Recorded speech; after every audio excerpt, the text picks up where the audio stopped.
My name is Nick, and I'm one of the tech support specialists here in the software team at Illumina. And today we're going to jump into the DRAGEN platform used for ultra-rapid analysis of next-generation sequencing data. So to begin, just going to have a brief overview of the platform itself. What is the DRAGEN Bio-IT platform? Then we're going to go into some of the best practices and suggestions for data throughput with your DRAGEN server. Next, we're going to go into some considerations and options for building your reference hash table, and I'll explain more what that is in a moment.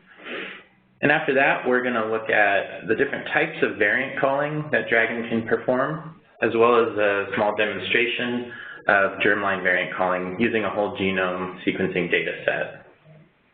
And at the end, we have some additional resources for you, and we'll take some questions. All right, so just as an overview of the DRAGEN platform, the DRAGEN technology is a platform that's able to analyze data very rapidly without sacrificing accuracy.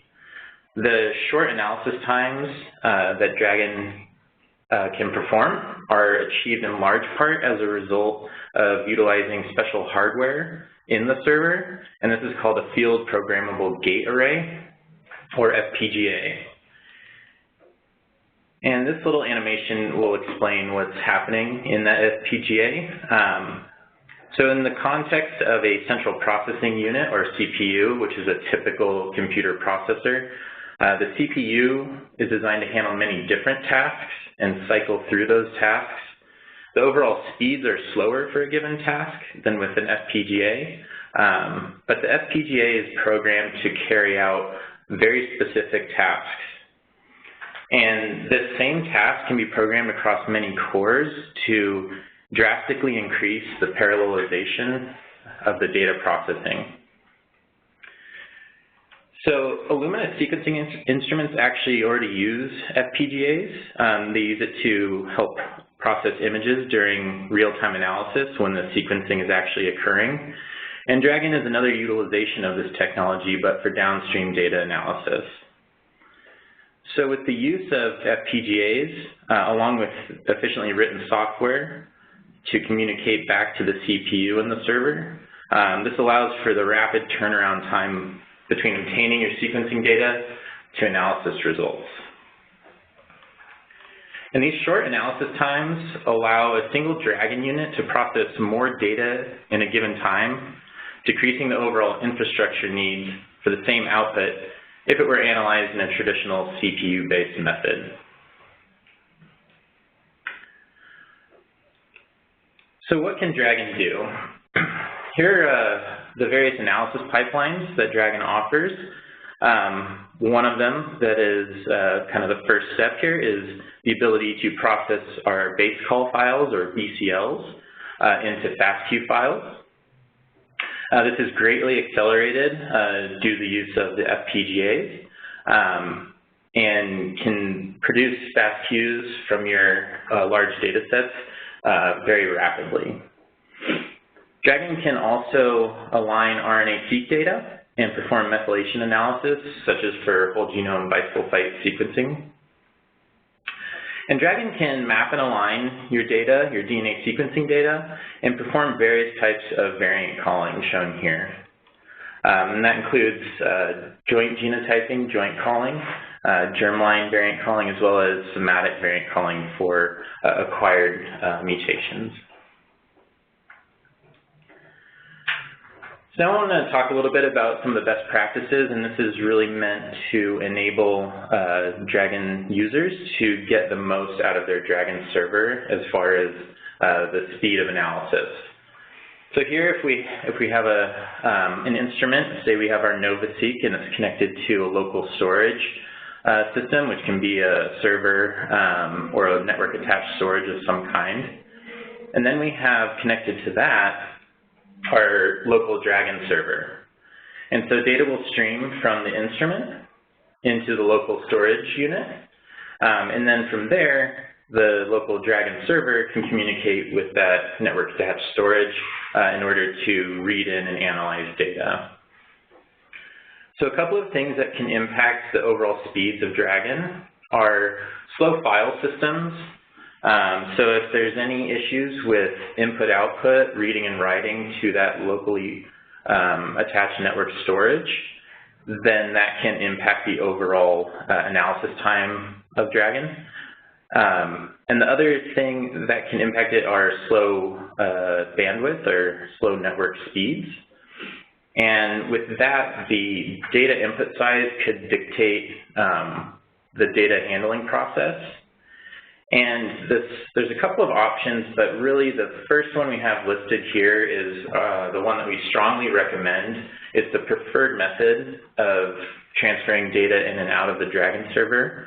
And basically what it comes down to is we need to have a constant 400 megabit per second input-output between the DRAGEN and your local network storage. This allows the data to be read in on the fly, processed locally on the DRAGEN server, and then output and written directly to the network storage disks.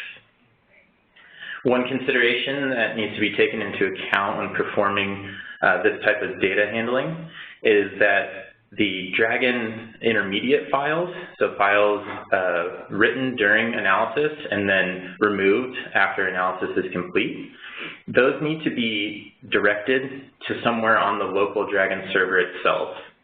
Now, the DRAGEN server ships with a directory called staging, and this is meant to show that this is a temporary directory, so a scratch disk.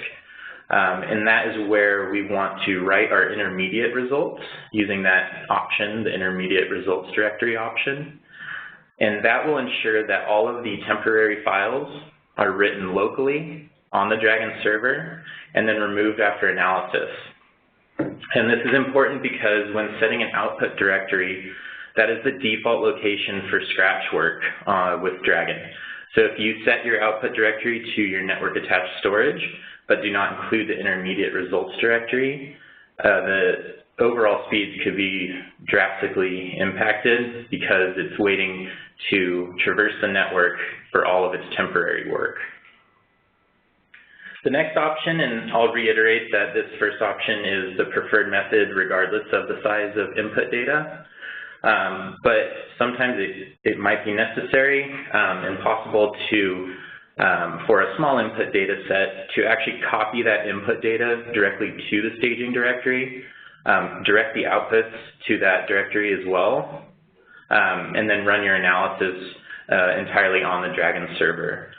We don't recommend this, and if at all possible, we highly recommend the first option, even for small data sets, but it is possible to use number 2 if needed.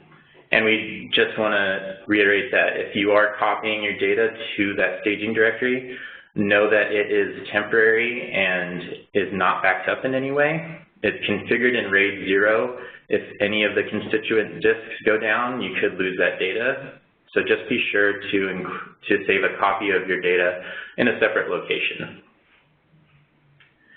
So if we come back to our schematic here, the preferred method is to have our DRAGEN server connected over a 10 gigabit link that can sustain a 400 megabit per second input-output. And that will allow us to stream data directly from our network-attached storage, do the temporary work on the DRAGEN server, and write that data back out to our storage unit. Okay, so the hope here is to potentially create more DRAGEN webinars in the future to showcase all the different pipelines. There's a lot to cover when it comes to DRAGEN, so we're only going to focus on a small subset. And today we're going to focus on the Germline pipeline. And the reason for that is that it's a common pipeline, a common type of variant calling, but it's also the default variant caller that's invoked when variant calling is turned on in DRAGEN. So the first step for doing any variant calling is to build a reference hash table. And this is something that DRAGEN does with your reference genome to rapidly map and align data to your reference. So here I've got an example genome. It's just a snippet of a chromosome. So starting at the beginning of the genome, DRAGEN will extract a seed sequence. This will become the first seed, and these are actually 21 bases long, but for illustration purposes, I've shortened them here. So this becomes the first seed, and this is what's going to be loaded into the hash table. The next step is to move one base down, and we get our second seed. So this is a default behavior for DRAGEN. And this distance here is called the seed interval. And again, it's one base by default. This is an option that can be controlled using the hash table reference seed interval option I've shown here in green. And this works well for human genomes. So DRAGEN continues this iterative process so that the hash table consists of 100% of the possible 21 base seeds from the genome. And this is also called a seed density of 100%. And this, again, is the default interval of 1.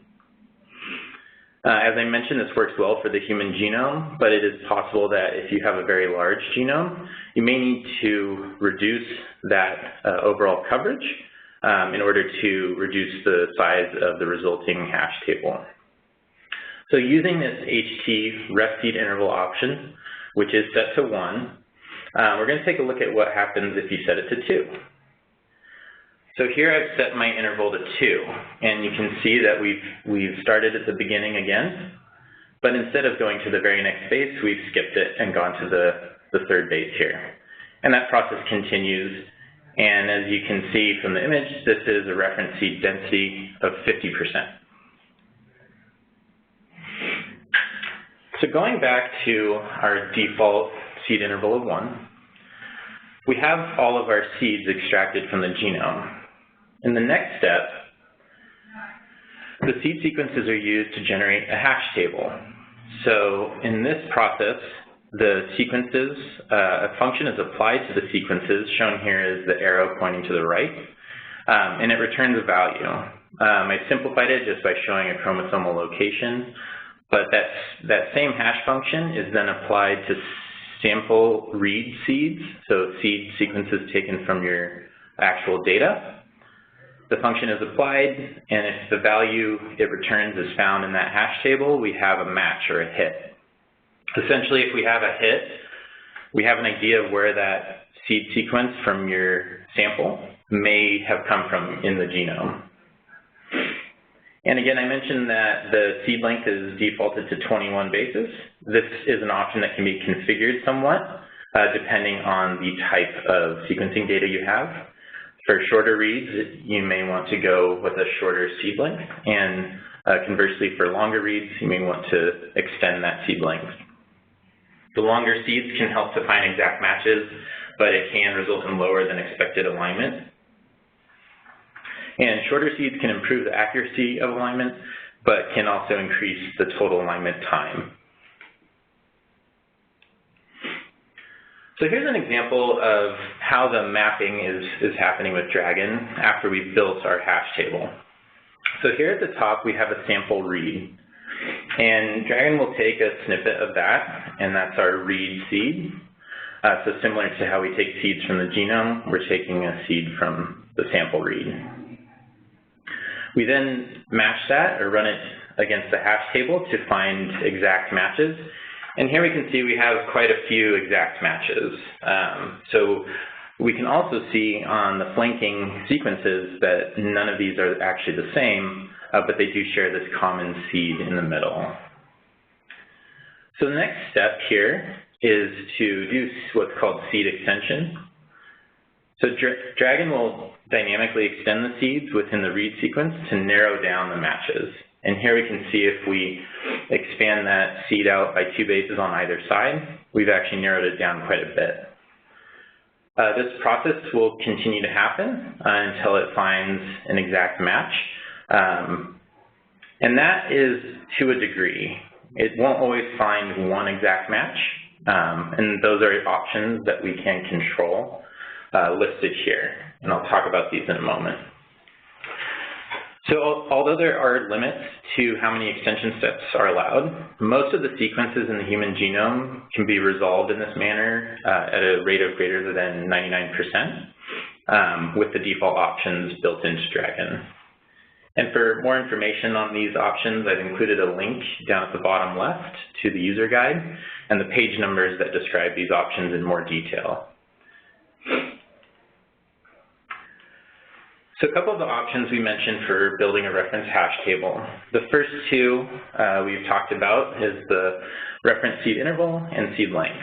Again, the interval is defaulted to 1 and the seed length to 21. And depending on your genome size and how big you want your hash table to be, those can be changed. The next options that we mentioned have to do with the seed extension steps. And we have a couple of options at the top here. The maximum seed frequency is set to 16, so that is the maximum number of hits per read seed that are allowed. Then we have a target or an ideal number of hits per seed during the seed extension step. There are different costs or penalties assigned when the seed extension steps occur. The first one is if any difference between the actual number of seeds identified or number of hits for that seed versus the ideal number of 4. That's the cost coefficient of seed frequency. And then we have a cost for any extension beyond the primary seed. This is set to 0, but this can be increased in order to prevent more extension steps, which can in turn reduce alignment time, but may reduce the accuracy. The last two are costs incurred when doing the extension steps. So the cost coefficient for seed length is a cost incurred for each base that the seed is extended. So extending by 8 bases total incurs a higher cost than extending by 4. And the last option there indicates the cost for each incremental extension step. So it's more costly if there are more extension steps. If you increase this value, we'll get from that root read seed to the final extended seed size with fewer steps that are larger. So instead of extending by 1 base, maybe it extends by 2 or more. These options can all be controlled to increase the accuracy and potentially decrease speed, or to increase your speed and potentially decrease accuracy, but not always. And all of these values have been set to their defaults based on tests to maximize both the speed and accuracy of the mapping and aligning process. All right, so now we're going to move into the different types of variant calling that are available with DRAGEN with a specific focus on one. So first we have Germline small variant calling. And again, I've listed here the different pages in the user guide to help you find more information about each of these. We also have somatic variant calling, so low frequency variant calling and a tumor normal sample pair analysis. We can do joint calling on pedigrees. We can also run copy number variant analysis, as well as analysis for repeat expansions and structural variant analysis. So things like larger insertions and deletions, translocations, inversions, and duplications. And as I mentioned, today we're going to focus on the Germline small variant caller. And just to showcase the different types of variant callings that can be added to a DRAGEN analysis run, we're also going to throw in a copy number variant example. Okay, so if we're going to look at Germline variant calling, we're going to be focusing on a whole genome data set. So here we have an example command. It's kind of the basic command that would get you to go from a FASTQ file to a VCF file, your variant call file, with your Germline variant analysis. And I'm going to run through it step by step, but we've color-coded the command here just to help break it apart so you can see what is what. And I've defined the different colors at the bottom of the slide. So the first command is the main command. This will always be needed to run Dragon, and it is the word Dragon. So that invokes the main program. We then have our options in green. The first option I've included, called force, that just overwrites anything in the output directory if it exists. It's not necessary if you don't want to overwrite anything. Our next step is to include our reference directory. This is a directory containing our hash table that we built earlier. The next is that intermediate results directory. So we are streaming data from our network attached storage. We need to remember to set that intermediate results directory to the internal disks on the Dragon server, somewhere on that staging directory. The next step is set our output directory. And that is just anywhere on your network attached storage where you want the output to go. Our next two options are going to bring in our sample FASTQ files. And I've highlighted one of the ways to do this. It's my preferred method, and it can be quite versatile. And that is the use of a FASTQ list. So if running VCL conversion with Dragon, it will generate a FASTQ list, which is a comma-separated value list of all of your samples that were in your sample sheet, and then a list of all the absolute file paths to where those FASTQ files are on your server. And this is nice because you don't have to keep track of all the different FASTQ files within your command.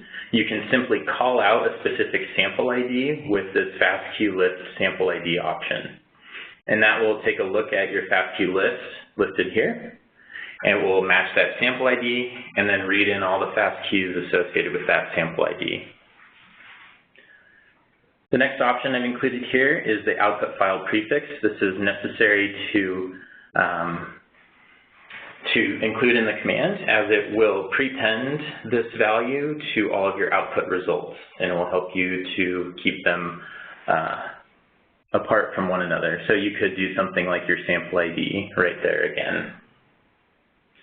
The next couple of options I've included, they're not necessary, but I wanted to showcase them here.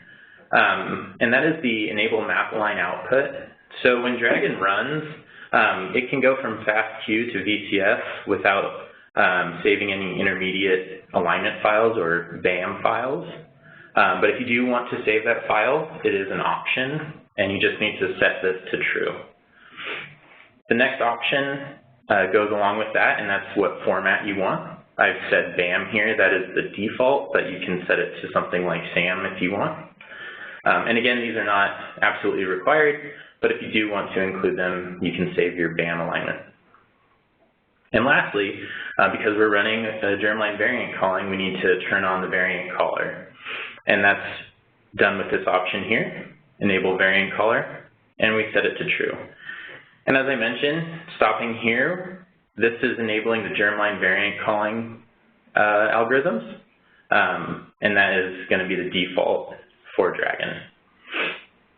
And here we have an example variant call from this actual command. And I've just shown here that it's a snippet from a VCS. So we have our position on chromosome 2. We've identified it as not a reference call, and it has passed the filtering step. So this again is kind of your out-of-the-box standard Germline variant calling command, what it's going to look like. So there are a lot of advanced options that can be added to Dragon, one of which is to add your own filters. So I will say that the default filtering of the variants with Dragon is very accurate. We recommend using those defaults. But if desired, it is possible to add your own filters. And this is enabled with the variant call hard filter option shown here. And I'll go through what the different pieces of that argument are doing. So first, I've given my new variant filter a name called SNP-LowMQ. I've identified what kind of variant this will apply to with the SNP here. So it's going to only apply to SNPs. It will not apply to indels. And then I've given it a conditional statement to define that filter, set a cutoff for that filter. And that is any map quality or MQ scores below 60, this flag will be applied. So this is just one advanced option. There are many more possible within DRAGEN, and I encourage you to look at the user guide, again, linked down here at the bottom of the page. So if we take our standard command and we add this advanced option, let's see what the output would look like. So again, we've identified this exact same variant after running with this added option. And you can see that in the filter column, instead of pass, we now have applied our custom filter of SNP low MQ. And that is because the MQ score is below 60.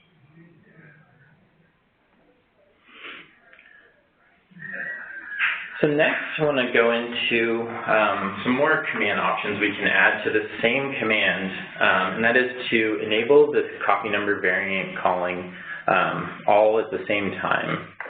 So this can all be run at once, and we're going to go through the 4 options I've added here. So to enable CNV calling, we just need to use this option and set the flag to true. And because we're using a whole genome data set, we can actually use DRAGEN's built-in self-normalization. And I'm going to talk a little bit about that. So with the whole genome data set, DRAGEN can actually look at all of the data and determine the baseline shown here as the green line. So this is what DRAGEN has determined as the baseline copy number for this data set. When there are regions that deviate from this baseline, this may indicate a CNV event. So shown here in the gray box, we have a deviation from that baseline. And the next option I've included talks a little bit about how we determine if that CNV event is true or not, or passes the filter. And that is the copy ratio filter.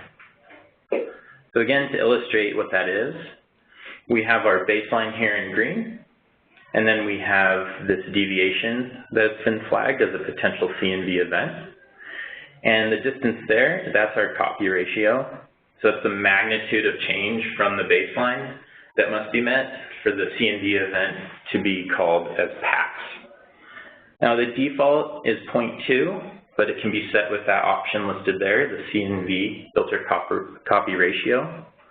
And that means that anything that deviates above 1.2 or below 0.8 would meet that minimum threshold and would therefore be set to pass. In my example, I used 0.5 just to illustrate that option is configurable. All right, so lastly, I've included an option that I think is kind of fun, and this is the ability to generate some images that can help to summarize your CNV analysis. So here I've just used the CNV enable plots option, and I've set the flag to true. And here's an example of one of the images that you would get out of that. And I think it can be useful to show a snapshot of your data as a whole. So we have all of our genomic positions segregated by chromosome on the x-axis. And then we have our copy ratio values on the y. So we can see that there are some CNV events that have been flagged, and these are showing as red dots. So it's kind of a nice way to zoom in on potential areas that may require further investigation if you're interested in copy number variant analysis. So going back to our command, just want to recap and show that this is all in one command. This is one analysis run. We've enabled different types of variant calling, as well as supplied some of our own filtering steps, all with one command. And this top portion here is our basic germline small variant calling. It's as pretty basic as you can get to enable germline variant calling. And then these are some additional options that we went over just to showcase a few of the things that you can do with DRAGEN. So these options are by no means exhaustive.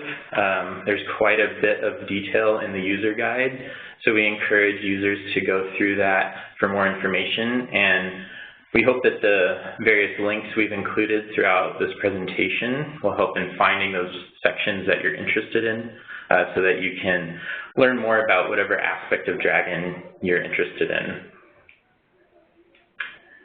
Okay, so with that, we have a few additional resources listed here at the end. And that includes our server installation guide and getting started guide, as well as the full DRAGEN platform user guide.